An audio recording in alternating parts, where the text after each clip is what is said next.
Hello, I'm Ryan Ripperger. This is my informative speech, and I'm currently enrolled in Muscatine Community College. Hello everyone, I'm Ryan Ripperger, and I'm going to be discussing whether or not genetically modified corn is beneficial to plant growth. Since I'm going into farming and we live here in Iowa, I think this is an important issue that needs to be addressed because of the massive amount of dollars that go into it. But first off, I'm going to explain what genetically modified corn is.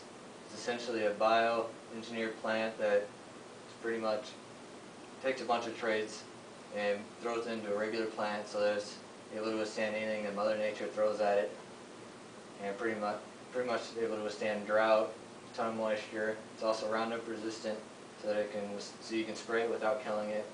Then non-genetically modified crop is one that's just a regular plant that has nothing added to it, and it should not be as good, but it costs less for you to plant.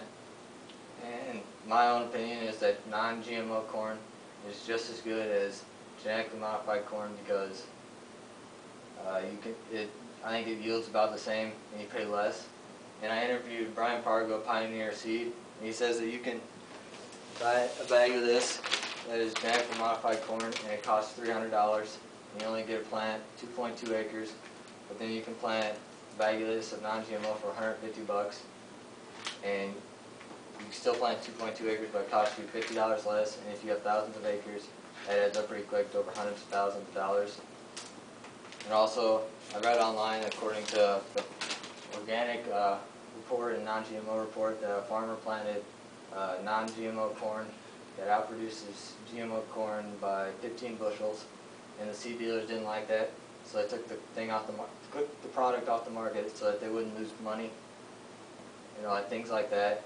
And also I have evidence from my grandparents' farm that shows that our non-GMO corn that we planted did almost 10 bushel an acre better than the genetically modified crops, showing that the corn that we paid more for didn't do as well. So we paid an extra $50 for this corn that did 10 bushel less than this one, but the non-GMO out yielded it in the end.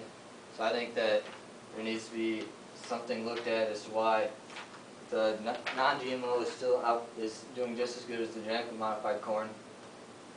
And there could be a bunch of variables that go into this, but I think it needs to be addressed better.